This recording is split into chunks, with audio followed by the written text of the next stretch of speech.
حدیث هم رسول اکرم میگه مسلمان در مسجد به مثل ماهی در آب است، منافق در مسجد به مثل پرنده‌ای در قفس. دیگر جواب علامت منافق بیان کرد. یعنی مسلمان مؤمن وقتی که در مسجد درآمد به مثل همچنان که ماهی در دریا شنا میکند راحت میکند، این علامت مسلمان است، در مسجد راحت میکند. اما منافق میگه مثل پرنده در قفس است.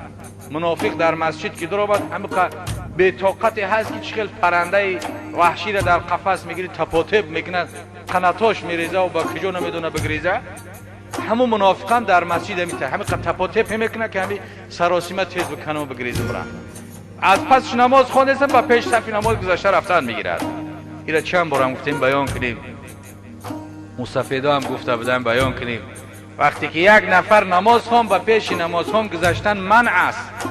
حدیث رسول الله است که اگر یکته شما بدانین که او قدر وزر و گناه به پیش گذشتن یک نماز است، هر آینه شما میستین 40 سال در همه جا میستی و با پیش نماز خوان نمیگذری.